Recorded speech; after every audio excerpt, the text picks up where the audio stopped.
ముచ్చట్లు రాజన్న ముచ్చట్లు. అరే రే రే రే రే చల్లగా ఉనుకుతున్నది పానము. ఇక్కడ వచ్చిన మా రాన్న చల్లగా అనుకుంటున్నా. ఇక్కడనే వచ్చిన చూడిగా ఇక్కడంటే ఇక్కడ అనుకుంటారేమి. మన రంగారెడ్డి జిల్లాకు వచ్చిన. రంగారెడ్డి జిల్లా చౌదరిగూడ మండలం ఉన్నది. ఆ మండలికి వచ్చిన. మండలం ఎక్కడ అనుకుంటున్నా వీరన్నపేట అని ఊరున్నది. వీరన్నపేటకు వచ్చిన. అక్కడ బోర్డు చెక్కు మన నాకు కళ్ళకి అద్దినట్టున్నది. ఇక వచ్చి వస్తే ఒక మనిషి కనిపించాడు. మనిషి కూడా నేను ఎర్ర పట్టేసుకొని బాగున్నాడు. జరగలుగుతాం మీద ముచ్చట పెడతాం.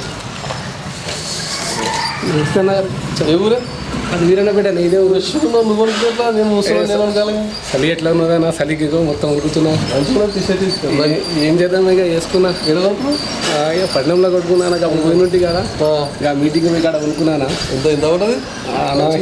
200 ఎక్కువ ఏం లేదు. దోశనే ఏదో ఇక కష్టం వాడికి ఏదో కొనుక్కోవాలి. ఎట్లా మన ఊర్లో ఎట్లుంది కదా? ఏముంది సర్పంచ్ సాబ్ మంచిగానే ఉన్నాడు. సర్పంచ్ సాబ్కి పర్వాలేదు బాగున్నాడు. ఇక మా కథలు చెప్తేనే పై నుంచి మస్తు ఉన్నాయన్నా. ఏం చెప్పాలి ఏం అర్థం కాదు. ఇక మీరు ముచ్చట్లు తెలుసుకుందాం. మళ్ళీ వచ్చిన సర్పంచ్ పోదా? ఎక్కడి నుంచి వచ్చిందా మీరు? పట్నంకి వెళ్ళి వచ్చింది. పట్నంకి వెళ్ళి వచ్చిందా? వస్తా చూసి వచ్చిందా? అన్ని చూసిన రోడ్లు గిల్లు చూసినా తిప్పలా ఉన్నది జరా ఈ ఊరికి. ఏం చేద్దాం ముచ్చట్లు తెలుసుకుందామని వచ్చిన. టీవీలో మీరు అవే అయితే రాని సర్పంచ్ సాబ్ ఇల్లు చూపెడతా. ఎచ్చకెళ్ళకి సర్పంచ్ కూర్చొని చూడు మన అలా ఇల్లు చూస్తే కథ బాగున్నది. మంచిగా తెల్లగా లప్పం గిప్పం పెట్టి బాగున్నది. ఇక ఆయన చెప్పిండు ఇదే ఇల్లు అని చూపెట్టిండు. ఒక పెద్ద మనిషి చూద్దాం ఎవరు తీస్తారు. ఇప్పుడు సర్పంచ్ ఇస్తారా ఎవరు తీస్తారు? డోర్ కొట్టి చూద్దాం. పిలుద్దామండి. సప్పుడు దాకుండా సప్పుడు చేయకుండా మీరు ఎవరు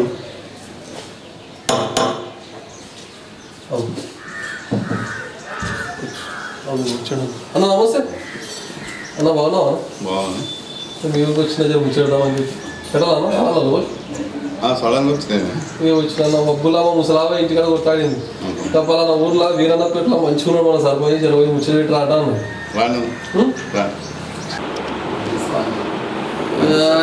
ఇక వచ్చిన చూడరా. ఇక చల్లగా వచ్చిన ఎట్టగేళ్ళకి సర్పంచ్ దగ్గరికి వచ్చినాయి. ఇక అన్న కూడా మంచి డోర్ ఓపెన్ చేసి ఇక వెల్కమ్ చెప్పిండు మనం. ఇక అన్నని పట్టుకున్నా. ఇక అన్న తీసుకొచ్చి మంచిగా సోఫాలు కూర్చోబెట్టిండు. చూడు చెక్కు పట్టున్నాయి సోఫాలు. మందమస్తున్నాయి సోఫాలు కూడా. ఇవన్నీ మంచిగా ఉన్నాయి. అన్న బాగా పెట్టాడు. ఇక ఆయనకి పువ్వులు సోఫాలు చూస్తున్నారు ఆయన అనుకుంటా. మంచి పసంद వస్తున్నాయి. కంటికాని చూస్తున్నాయి. చూడదా ఇవన్నీ ముచ్చట్నా. అందుకని గివ్వులు చూద్దామని చూస్తున్నాను అనమాట. మంచిగా బందోబస్తు పెట్టిన అన్న ఇల్లు. ఇక ఎవరు ఇప్పుడు అన్న అంటే చూడండి వీరన్నపేట సర్పంచ్ అనమాట. ఇక సర్పంచ్ కాకపోతే అమ్మ పేరు వచ్చేసి కుబ్రాబీ. జర అన్ని విధాలు జర అన్న కొడుకు జర పెద్ద కొడుకు ఇంటికి జర కొడుకే ముంగటోడు చూసుకుంటున్నాడు. అన్న పేరు వచ్చేసేమో సలీం. అన్ని విధాలుగా సలీమానం చూసుకుంటున్నాడ. జర ఏం లెక్కనేం కథనో సలీమానం ఆడుతుంటున్నా. జర ఈరోజు మంచిగా ముచ్చడతాం ఇక సలీమానతో. ఇక రాత్రి మా ముసలాగా కొట్లాడి నాతో సలీమాన కోసం కొట్లాడి చూడండి. వీరన్నపేటలో మంచి సర్పంచ్ జర వీరాను ఆ ఊరు కథ ఏందో జర రోడ్డు గిడి కథ ఏందో జర తెలుసుకోరా అంటా అన్నది. సరేనే తల్లి అని చెప్పి అందుకని మబ్బులు లేపి నన్ను లేపి బస్ ఎక్కి పంపించింది. ఇక ఎట్టకెళ్ళకి సర్పంచ్ దగ్గరికి వచ్చినాం. ఇక సర్పంచ్ ముచ్చేయడం ఉన్నాయి. నమస్తే సర్పంచ్ సాబ్. నమస్తే అన్న. బాగున్నావా? వచ్చిన మబ్బుల మా ముసలా రాత్రి కొట్లాడి నాకు మబ్బుల బస్ ఎక్కించి పంపించింది. బస్ నాకు వచ్చి ఇక్కడనే జరిగి 4 ముచ్చలు తెలుసుకుందామని చెప్పి బాగా రోజులు రాజకీయం చేస్తున్నామంట. జర రోడ్డు కూడా బాగలేదంట. కష్టం ఎక్కువ ఉందా కానీ ఫలితం తక్కువ ఉందంట కదా. మరి ఏం చేద్దాం మన పరిస్థితి. ఇప్పుడు ఇటు 10 ఏళ్ళ రోడ్ వేసి ఇంతవరకు దాన్ని ప్యాచ్ చేసి చూడలేడు. నాలుపాడు నుంచి ఇక్కడ గాలిగూడెం ఉండదు, సరేంద్రపల్లి ఉంటది. విపరీతమైన ఇబ్బంది. ఆటోలు ఉండరు, అంతా బీదోళ్ళు ఉంటారు. అంటే వేరే ఊర్లో కూడా కూలినాలు చేసుకుంటారు. ఆటోలో పోయి ఇంతకు ముందు 2-3 ఆటోలు పడిపోయి కూడా కాలు ఇరిగిపోయింది. ఒక ఆయన మీద ఇంకొక ఆయన చేయి ఇరిగిపోయింది. ఊళ్ళోనే ఉండదు. దాన్ని పట్టించుకున్నట్టు లేదు. ఏం చేద్దాం ముచ్చలు తెలుసుకోవాలని వచ్చింది.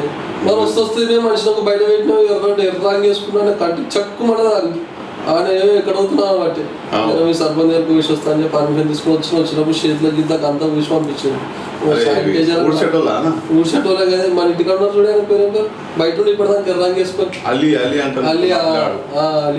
అది చేతిలో కూర్చున్నా సల్లా సలిపెడుతుందంటే అది వైరస్ అంటే కరోనా వైరస్ గురించి చాలా ఇబ్బంది ఉన్నాయి. ఇప్పుడు ఇంత ఫ్రీ అయిపోయింది కొద్దిగా నిమ్మదమైంది. నిమ్మడం ఆ పీరియడ్ లో ఎంత ఇబ్బంది. అసలు ఇంటికి బయటికి వెళ్ళలే.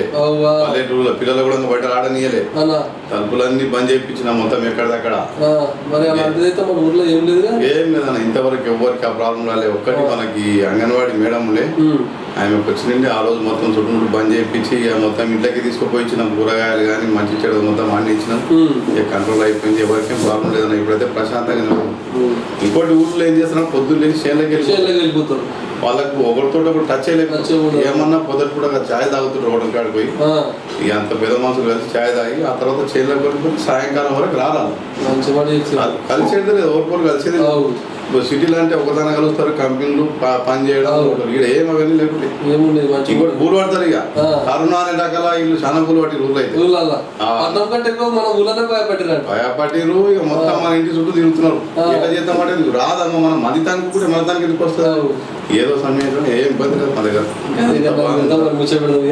చెప్పండి చెప్పు సలీమా నాజర్ చెప్పు. ఇక మనకు చెప్పరా ఏందన్నా, ఇప్పుడు 2019 ఎలక్షన్లా అంతకుముందు నుంచి నేను రాజకీయం చేస్తూనే ఉన్నాను. అంటే బాగానే 2 పీరియడ్ల చేయబట్టి మనల్ని గెలిచి అంత మనమే చూసుకుంటుంది. పోయినసారి ఏంటంటే అమ్మ నిలబెట్టి అమ్మ గెలిచింది. కొద్దిగా ఏజ్ పర్సన్, ఇక బయటికి తిరిగేది చేయది. ఇక దాన్ని బట్టి ఇక నేనే అంత చూసుకుంటా. ఫస్ట్ నుంచి కూడా చూసుకుంటా, ఇప్పుడు కూడా చూసుకుంటా. అంత బాగానే ఉన్నదన్న. చేయడం అయితే మంచిగా చేయాలనుకుంటున్నాం. ఇక పరిస్థితి ఏమున్నదంటే గవర్నమెంట్ది చెప్పడం ఎక్కువ, ఇవ్వడం లేదు. ఇక మనమేమో అప్పు తెచ్చి అది తెచ్చి దానికి డెవలప్ చేయాలని చాలా సంతోషం. నేను హైదరాబాద్ ఉండేటోని, పట్టణంలోనే జీవితం మొత్తం ఆనే గడిచింది.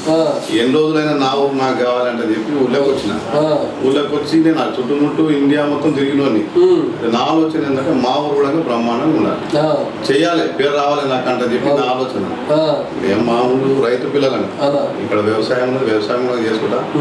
మా ఆయన చిన్నప్పుడు చనిపోయింది, అది ఇబ్బంది పడడం పోయినా అక్కడనే బతికినాం. ఇక నాకేందంటే ఊరిని డెవలప్ చేయాలని వచ్చినాం. ఇక్కడ పరిస్థితి ఏమున్నది, ఇప్పుడు గవర్నమెంట్ చెప్పడం మస్తు పనులు చెప్తారు, టైం మీద అమౌంట్ రావట్లేదు. మస్తు అక్కడిక్కడ అప్పులు చేస్తున్నా ఏం చేసినా కూడా అమౌంట్ ఎప్పుడు ఇస్తుంది తెలియదు. ఇక దాని గురించి అంతా మనం అనుకున్నట్లు సాధించే పొజిషన్ లేవు. ఇప్పుడు రోడ్లు కానీ ఈ మోరీలు కానీ ఇప్పుడు ప్రస్తుతం ఏమున్నది అన్న, గవర్నమెంట్ ఉచితం అని చెప్తానే ఉన్నది. అన్ని ఉచితం అంటున్నారు. ఏం ఉచితం ఇస్తున్నది? ఇక పాత పింఛన్లే ఉన్నాయి, మళ్ళీ కొత్తగా పింఛన్లు ఏం రాలేవు. అది మొన్న మరి అంత మంచి ఉంది. రాజకీయానికి ఎప్పుడు వచ్చినామే, మన కుటుంబ సభ్యులు రాజకీయానికి వచ్చినావు. అసలు రాజకీయాలకు ఎందుకు రావాలనిపించిందని మరి అలా చూడనా, నేను ఇక్కడ పక్క ఊళ్ళో ముజాహిద్పూర్ ఉంటుంది, అక్కడ 10th వరకు చదివిన తర్వాత ఇక మళ్ళీ చదివించే స్తోమత లేకుండా పేదరికం పరిస్థితి, కుటుంబం 5-6 మంది పిల్లలు ఉండి ఇక వాళ్ళు చదివించలేకపోతే నేను హైదరాబాద్ వెళ్ళిపోయినా. హైదరాబాద్ పోయిన తర్వాత అప్పుడు మనకి కాంగ్రెస్ గవర్నమెంట్ ఉన్నది, శంకర్రావు సాబ్ ఎమ్మెల్యే ఉన్నది ఇక్కడ. అయితే మన యాదగిరి అనే పిల్లగాడు మా క్లాస్మేట్ ఉంటాడు, వాడు ఎప్పుడు ఇక్కడ ఎమ్మెల్యే సాబ్ వస్తే నాకు ఫోన్ చేయాలి. నేను ఆడికి హైదరాబాద్ నుంచి బైక్ తీసుకొని ఇక్కడికి వచ్చి అన్నతో కలిసిపోవాలి. ఇక అప్పుడు వచ్చినప్పుడు అందరూ మంచిగా వల్కరియాలి. ఊళ్ళో తమ్మి బాగున్నావా, ఎక్కడున్నావు, పట్టణంలో ఏం కథ అది అనబట్టి నాకు అప్పటిసరి మనసు మారిపోయింది. ఏమన్నా కానీ మనం కూడా రాజకీయం చేయాలి, ఊళ్ళకి రావాలి అంటే అని చెప్పాను. అప్పటి నుంచి శంకర్రావు సాబ్ పీరియడ్ నుంచి కాంగ్రెస్లోనే ఉన్నా. కాంగ్రెస్ మనకి ఏమైంది, తెలంగాణ ఉద్యమం వచ్చింది. ఉద్యమం వస్తే మనం తెలంగాణ గురించి నేను ఉద్యమంలో దిగి టీఆర్ఎస్లో టీఆర్ఎస్లో పోయినా ఈ అసలు ఈ మండలంలో కూడా 2-3 ఉంది. జనపురం పక్కకు సాయిల్ అంటాను ఉంటాడు, ఇక్కడ మన నేరమ్మ నచ్చినట్టు ఆయన చనిపోయిండు. టోటల్ మండలం 5-6 మంది ఉంటాయి. ఇక వరంగల్కు కానీ నల్గొండ కానీ ఎక్కడ ఉద్యమం ఉన్నా నేనే ఖర్చు పెట్టుకొని సొంత బండి ఉంటుండే టాటా సుమో, 5-6 మంది ముసలు పెద్ద మనుషులు కూర్చోబెట్టుకుని పోతుంది. అన్ని ఉద్యమాలకు తిరిగి వచ్చిన. ఆ తర్వాత ఏమైంది, తెలంగాణ ఇంకా ఇయ్యలేదు. ఆ పీరియడ్లో ఒక ఎలక్షన్ వచ్చింది. ఎలక్షన్ వస్తే మనం ఖర్చు పెట్టి తిరుగుతున్నాము, మనం ఒక సీట్ గురించి కూడా ఆలోచన చేసినాం. అయితే ఎంపీటీసీ టికెట్ ఆ పీరియడ్లో ఏమైంది, ఎంపీటీసీ గురించి పోతే నాకు టికెట్ ఇవ్వలేదు. ఇక ఇంత తిప్పలవాడి దీంట్లో ఉద్యమం గురించి కొట్లాడుతున్నాము, మనకి ఏ ఛాయిస్ లేకపోతుంటే ఇక తెలుగుదేశంలో పోయినాడు,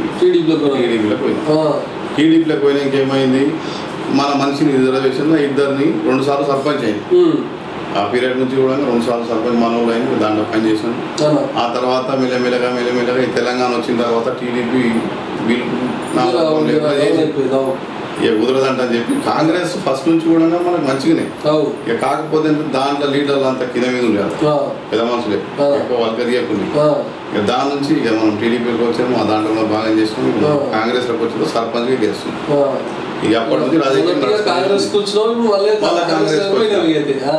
దాంట్లో కూడా టీడీపీలో ఉన్నా కూడా మనకి కాంగ్రెస్ నుంచి కొన్ని ఫలితాలు తగ్గినాయి. ఇప్పుడు మనకు ఆవులు లోన్ ఇచ్చింది, అప్పుడు ఆవులు కూడా తెచ్చుకున్నా, 2 ఆవులు తెచ్చుకున్నా లోన్లా, సబ్సిడీ కింద ఇచ్చింది. ఇంకోటి మనకు హెల్త్ ప్రాబ్లం ఉంటే కూడా ఒకసారి దాని నుంచి కూడా నాకు రాకుండా కాంగ్రెస్ వల్ల అంతా బాగానే ఉన్నది. ఇక కాకపోతే 3 పార్టీలు తిరిగినావు కానీ సరే మనం టీడీపీ చేస్తుంది, కొన్ని రోజులు రాజకీయము, టీఆర్ఎస్ చేస్తుంది, కాంగ్రెస్ చేస్తుంది.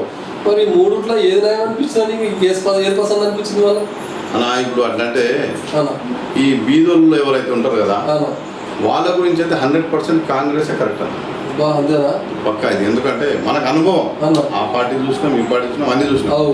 అందరికి సమానంగా అంటే రేపు రాబోయే కాలంలో అతను ఏ పని చేయాలనుకున్నా బాగుపడాలంటే ఇప్పుడు మామూలుగా ఉన్నాడు పెద్ద కోరుకోడు, బంగ్లా కావాలి, ఆస్తి కావాలి, అవన్నీ కోరుకోడు. తన జీవనం సాగాలి, ఆ పిల్లలు చదివించుకోవాలి, అంతవరకే కోరుకుంటాడు. అలాంటప్పుడు ఏంటి కాంగ్రెస్ గవర్నమెంట్ ఏంటి అప్పుడు ఇండ్లు ఇచ్చింది, ఏడగట్టుకుంటాడు, ఇండ్లు ఇచ్చింది. బియ్యం కార్డు కూడా ఇంచుమించు అందరికి ఇచ్చింది. ఆ పీరియడ్లో చేసుకునేటోళ్ళకు ఆవులు అవి ఇచ్చింది. ఇంచుమించు దాంట్లో ఏముంటుంది అంటే అన్ని విధాలు నీకు అంబులెన్స్ వచ్చింది దవాఖానకు. ఇప్పుడు ఇక్కడ ఊళ్ళో పడితే ఎవడొస్తాడు అన్న రోడ్లే బాగలేవు. అటువంటి పీరియడ్లో ఆ బండి వచ్చి ఇడికి దొరికిపోయి మంచి మంచి హాస్పిటల్లో ట్రీట్మెంట్ చేస్తే వాడు పెట్టుకోలేదు డబ్బులు. ఇది ఏముంటుందని డైలీ ఫుల్ చేస్తారు. అంటే ఆడపిల్లలకు 200 వస్తాయి, మగ పిల్లలకు 400. వాళ్ళ జీవనానికి ఇబ్బంది. అటువంటి గవర్నమెంట్ వల్ల కొన్ని లాభాలు ఉన్నాయి. ఇప్పుడు దీంట్లో ఏమున్నదన్న, ఇప్పుడు నేను ఆల్రెడీ దీంట్లో చేస్తాను, సర్పంచ్గా లేము, కానీ పరిస్థితి ఏమున్నది, యాది ఇచ్చేది కదా, పింఛన్ కూడా పాత వాళ్ళకే ఇస్తాను, మరి కొత్త ఇల్లు ఒక్కటి రాలేదు. ఇక అట్లా చేసుకుంటూ నడుస్తున్నాం. కాంగ్రెస్ ప్రభుత్వం నాకైతే అదే నచ్చింది. ఏమన్నా ఎందుకంటే ఉద్యమం చేస్తున్నా అట్లా టీఆర్ఎస్లో కాదంట. ఇప్పుడు నాకు ఎమ్మెల్యే సార్ పరిచయం, ఇంచుమించు అందరు పరిచయం దాన్ని. నాకేమున్నది దీంట్లో నచ్చింది కాంగ్రెస్లో, ప్రజలకు పనికి వచ్చేటటువంటి పార్టీ అయితే నాకు కాంగ్రెస్. దాని గురించి దీని ఇష్టం నాకు. మళ్ళీ మనం మరి ఎట్టకెళ్ళకి 2013 సర్పంచ్ అవకాశం వచ్చింది, అమలులో పెట్టినాం. మరి అమలులో పెట్టినప్పుడు మన ఊళ్ళో ఇంటికి వెళ్ళి ప్రచారం చేసి కానీ అప్పుడు మన ఊరు ప్రజలు ఏం స్పందించాలని మన సమస్యలు చెప్పారా కదా మన ఊరు గురించి. ఊరు ప్రజలన్నా మనం తొందర నుంచి చేసుకుంటూనే వస్తున్నాము 10 ఏళ్ళ నుంచి. అంటే ఇప్పుడు మాకు కృష్ణ అంటే సేపు ఉన్నాడు, ఆయన గెలిపిస్తున్నాం, దాని తర్వాత మళ్ళీ గెలిపించింది, అట్లా చేసుకొచ్చినాము. నెక్స్ట్ మనకు చాయిస్ వచ్చింది. ఆ పబ్లిక్ ఏమన్నా తిరుగుతుంటే అలా మేము ఓట్లే తెస్తున్నాము, మా ఇంట్లో సమస్య, ఈ పెద్ద మంచి పింఛన్ రాలేదు, ఈయనకి పింఛన్ చేయండి, అది ఒకటి. దాని తర్వాత ఏంటంటే ఆ మోరీలు ఉంటాయి, మోరీలు అంటే అప్పుడు ఫస్ట్ ఈ రాళ్లతోటి కడుతుంది, చెత్త జామ్ అవుతుంది, ఇవన్నీ క్లీన్ గా ఉండాలి. మోరీలు ఒకటి. నీటి సమస్య, నీళ్ళ సమస్య ఏంటంటే ఇప్పుడు వెనకటికి బావులు ఉంటాయి, చేదులు బావులు ఉంటాయి. చేదులు బావులు ఉన్నప్పుడు ఎవరు డిస్టర్బ్ చేయకుండా చక్కగా బాయికి పోవాలి, చేసుకోవాలి, తీసుకురావాలి కంపల్సరీ. ఎవరిని బొక్కనే అనుకుంటుండే ఇవాళ పోతేనే అనేది వస్తుంది. ఇప్పుడు ఏంటంటే ఇంటింటికి నీళ్ళు అవసరం కాబట్టి ఆ బోర్లు వచ్చినాయి, సింగిల్ ఫేస్ మోటార్లు. ఆ పైప్ లైన్ అనేది ఇంట్లో తీసుకుంటారు, ఇంట్లో తీసుకుంటారు. నల్లలు కూడా మనం ఏం చేసేది గ్రామ పంచాయతీ నుంచి నల్లలు ఫిట్ చేయించేది. ఆ నల్ల సమస్య ఒకటి, ఆ మోరీలది ఒకటి. ఇప్పుడు ఇంటింటికి పోయి మేము ఓట్లు అడిగినాం కదా, అంటే మాతో పాటు మాకు ఊళ్ళో పిల్లలు అంటే వార్డు మెంబర్లు కానీ, ఇప్పుడు దాంట్లో వార్డు మెంబర్లు అంటే మనకు పిల్లాడు నర్సింగ్ ఉంటాడు, బాలరాజు ఉంటాడు, బాలరాజు అని లేదు మన ఇంకో ఆయన చాలా ఉంటాడు. మనకు 7 మంది వార్డు మెంబర్, 10 మంది ఉంటుంది, 7 మంది వార్డు. వీళ్ళందరూ దాంతోపాటు పెద్ద మనుషులు కూడా ఏజ్ అంటే తొలుత సర్పంచ్ వాళ్ళందరూ వచ్చింది. వాళ్ళతో పాటు నేను కూడా పోయినా, అమ్మ కూడా వచ్చింది. అంటే వాళ్ళ సమస్యలు ఇదే ఒకటి, పెన్షన్, ఈ మంచినీటి సమస్య, వీధి లైట్లు, మోరీలు, ఇవే అన్న వేరేది ఏం లేదు. దాని గురించి వాళ్ళు చెప్పిండ్రు, నేనన్నా తప్పకుండా చేస్తాను. నా శాతనైన కాడికి ఇన్ని రోజులు మీకైతే నమ్మకం ఉంది కాబట్టి నన్ను పిలిచి మీరు ఓట్లు వేస్తున్నారు కాబట్టి నేను తప్పకుండా ఈ పని చేస్తానని చెప్పి వాళ్ళకి హామీ ఇచ్చినాను. ఖర్చు అంటే ఊర్లో అట్లా లేకుంటుందన్నా, ఓటర్ అంటే ఏడ వస్తాను. ఇప్పుడు అట్లే కొంతమంది నడుస్తూనే ఉంటది, కానీ పైసలు గీసలు వంచుడు అవన్నీ కోటర్ ఎవరైనా సరే మామూలు చుట్టం వస్తే చేస్తాం కదా. ఎలక్షన్ ఏముంటది మామూలుగానే ఎక్కువ ఖర్చు లేకుండా మా దగ్గర ఊళ్ళో ఏంటంటే ప్రేమతో వేస్తారు. ప్రేమ బాబులో పని చేస్తాడా చేయడా, నువ్వు వేసేటోడు బయటికి వెళ్ళి ఒక కరుడు పది వచ్చినా వాళ్ళు కూడా లేరు. ఈయన మనిషి పని చేసేటోడా కాదు, అదే గమనిస్తారు. నువ్వు తీసుకొచ్చి కట్టలు ఇచ్చినా కూడా అవి ఆలోచన చేయాలి. మాకు పని చేసేటోడు కావాలి, అందుబాటులో ఉండాలి. ఊళ్ళో పరిస్థితి ఏముంటుంది అన్న, రప్పలో ఫోన్ చేస్తే రావాలి అంటుంటారు. వాళ్ళు చెప్పి నేను చేస్తానని అయితే హామీ ఇచ్చిన ఈ ఆ మాట మాట్లాడేవాళ్ళు. లైట్ల గురించి, మోరీల గురించి, ఈ నీళ్ళ గురించి, మామూలుగా స్కూల్ ఉంటుంది గవర్నమెంట్, దాని గురించి ఇవే మాట్లాడి చెప్పినాము. అది మన ఎట్టకేళ్ళకి మంచి కాదు గెలుస్తాం. మరి గెలిచినాక ఏం పని చేసాక మన ఊళ్ళో నాకు ముచ్చట చెప్తే ఏం చేసాం. నేను గెలిచిన తర్వాత చూడన్నా, మొట్టమొదటిగా నేను ఏం చేసిన అంటే మనకు రానికి ఇబ్బంది ఉండే ఆ రోడ్డు మీద మొత్తం మట్టి ఓపించి సుడుముడు కాళ్ళు అవన్నీ వస్తుంటాయి కాబట్టి మట్టి ఓపించిన. ఆ తర్వాత మనము ఎంట్రెన్స్లో రానికే బోర్డు, అంటే మా ఊరు ఎవరికి తెలియదు, అక్కడికి వెళ్ళి వచ్చేటోళ్ళకి రోడ్డు మీద ఒక బోర్డు పెట్టించి ముజాద్పూర్ ఎక్కడ ఉన్నది ఎక్కడ ఆ బోర్డు పెట్టించిన. ఆ తర్వాత మొత్తం చెట్లు, రోడ్ల పక్కల చెట్లు పెట్టించిన. అయితే ఈ ఊళ్ళో గల్లీలు కూడా మా తాను ఎక్కువ ఉన్నాయి. ఆ గల్లీకి ఒక బోర్డు పెట్టించిన, అంటే 1, 2, 3 ఇట్లా సిటీలో ఉంటాయి కదా, ఆ మోడల్గా పెట్టించిన. ఈ చెత్త బండ్లు అది చెత్త వేయడానికి ఒక దాన్ని డంపింగ్ యార్డ్ కట్టించిన. ఆ తర్వాత ఇది శ్మశాన వాటిక, అది ఇంకా కంప్లీట్ కాలేదు, అది కట్టించిన. గార్డెన్ ఒకటి మనది చెట్లు మొత్తం నాటించి ఒక గార్డెన్ కూడా తయారు చేయించినాం. ఊళ్ళో ఏమున్నది, వీధి లైట్లు ఇన్ని స్తంభాలు లేకుండా ఇప్పుడు స్తంభాలు ఎక్కువ వేయించి ప్రతి స్తంభానికి లైట్లు వేయించిన, వెలుతురు బాగానే వస్తుంది. అండర్ గ్రౌండ్ పైప్ లైన్ మొత్తం, అంటే ఓపెన్ లేకుండా అండర్ గ్రౌండే చేయించిన. అండర్ గ్రౌండ్ ఎందుకంటే దోమలు గీమలు ఉన్నాయి కాబట్టి ఇంచుమించు ఏరియా బాగానే చేయించిన. ఈ నల్లాలు అనేటివి మిషన్ భాగీరథ వచ్చినాయి కానీ ఈ కలెక్షన్ ఇవ్వలేదు ఊళ్ళో, ఎక్కువ శాతం ఇవ్వకుంటే నేనేం చేసిన పాత పైప్ లైన్కి ఇచ్చేసి అది వాటర్ సప్లై కూడా చేసిన. ఈరోజు ఏంటంటే చెప్పిన కాడికైతే మనం చేస్తున్నాం. మిగతా ఇప్పుడు పింఛన్లు అంటే మన చేతిలో లేవు, గవర్నమెంట్ ఇవ్వలేదు కాబట్టి ఇక నేను రాపిచ్చిన దరఖాస్తు ఇచ్చిన. కొంతమంది మొగడ వచ్చినవి ఉన్నాయి, కొంతమంది ఏజ్ ఉన్నాయి, అవి రాలేవు. ఇక మనం అనుకున్న కాడికైతే పని నడుస్తున్నది అన్న. ఇంకా మన పీరియడ్ వరకు ఏమేమి చేస్తాము అనే ఆలోచన అయితే ఉంది. నాకు డెవలప్ చేయాలంటే వాళ్ళు ఇచ్చిన హామీలు అయితే నెరవేరాలంటే ఉంది. ఇక నాకు సాధారణ గవర్నమెంట్ కూడా సపోర్ట్ చేసింది అనుకో, అందరికీ 100% వాళ్ళు చెప్పిన కాడికి చేయగలుగుతాం. అదే నా ఆలోచన.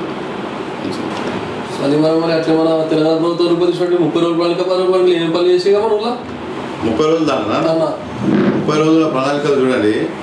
అప్పుడు మా తాన ఉన్నటువంటి వార్డు మెంబర్లు, పెద్ద మనుషులు, ఎంపీటీసీలు వీళ్ళందరూ కలిసి ఏం చేసినామంటే ఇక ఫస్ట్ మొత్తం ఈ నీట్గా జాడు కొట్టే కార్యక్రమం చేసినాము.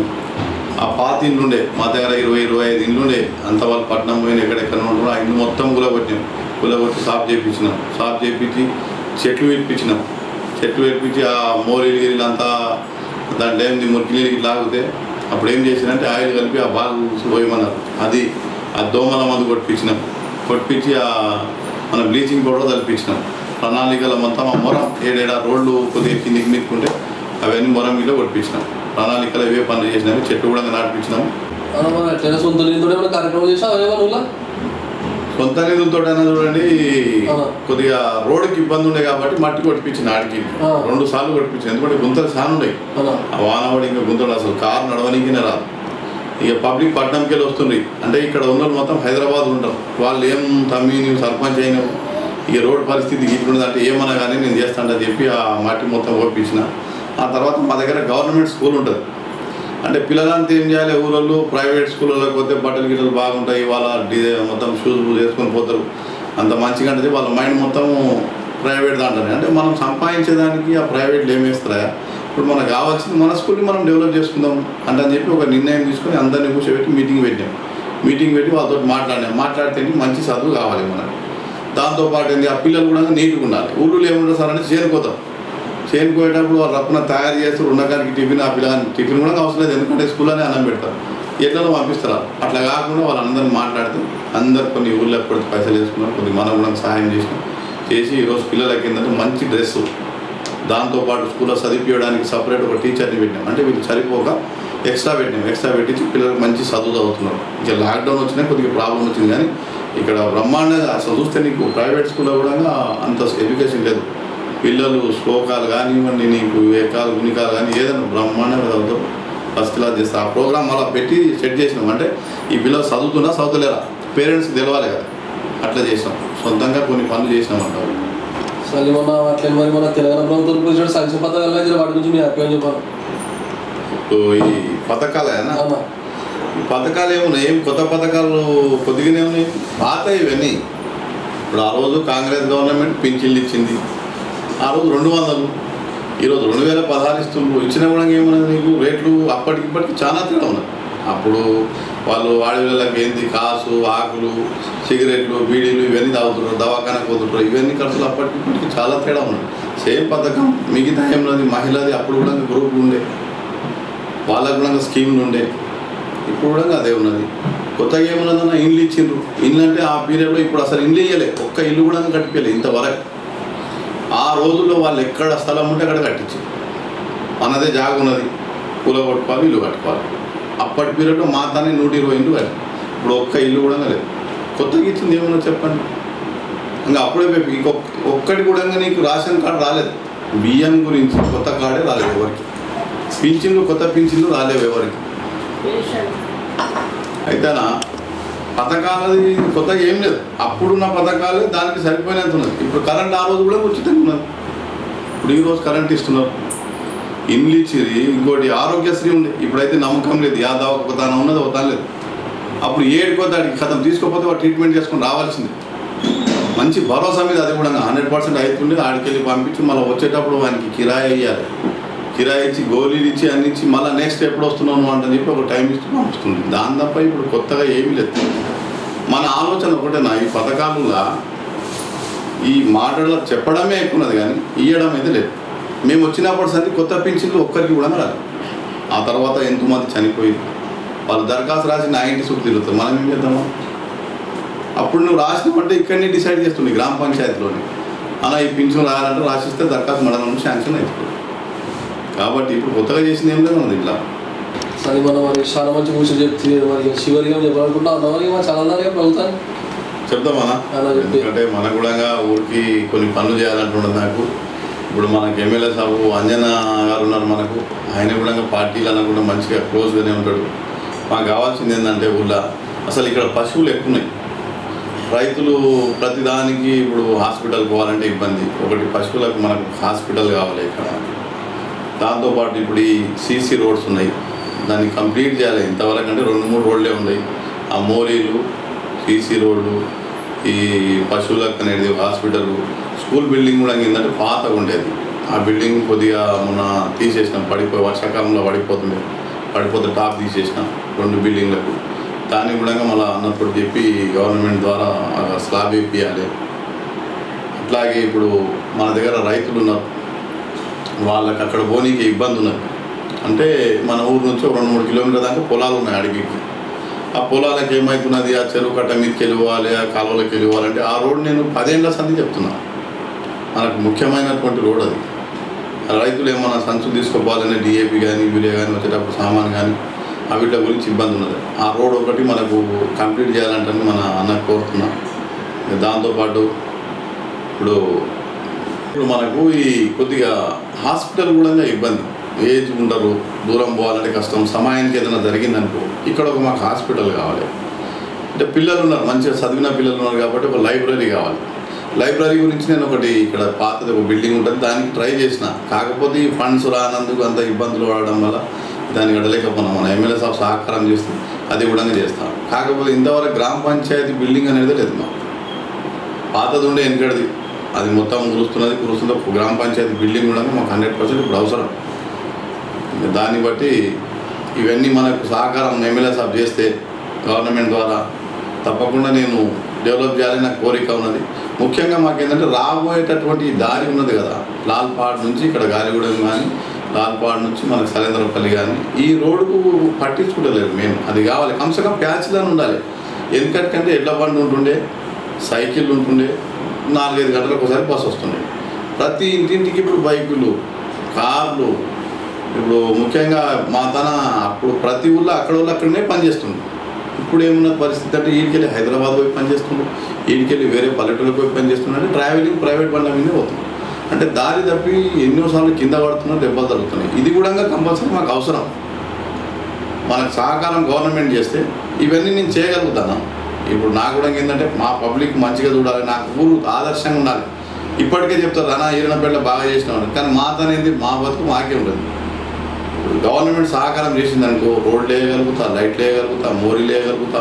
రేపు మనకు వీళ్ళకు ఎక్కడ హెల్త్ ప్రాబ్లం, నా కోరిక ఇంకోటి ఏమున్నది అంటే, ఇప్పుడు మీ ముందర చెప్పేది హాస్పిటల్ ఇక్కడ ఉంటే చాలా బాగుంటుంది. లేదంటే నేనేమనుకున్నా ఒక ప్రైవేట్గా మా వాళ్ళకి చెప్తాను, మా నెంబర్లకు వాడి నెంబర్లకు ఇట్లా అరే ఎమర్జెన్సీలో అంబులెన్స్ లేక ఒక బండి ఉంటే ఒక వ్యాన్ తెచ్చి ఊళ్ళో పెడితే ఎవరైనా తీసుకుని వాళ్ళకు చేర్పించగలుగుతారు, వాని ప్రాణాన్ని కాపాడగలుగుతారు అని ఈ ముచ్చట్లు కూడా మనలో చెప్పినాను.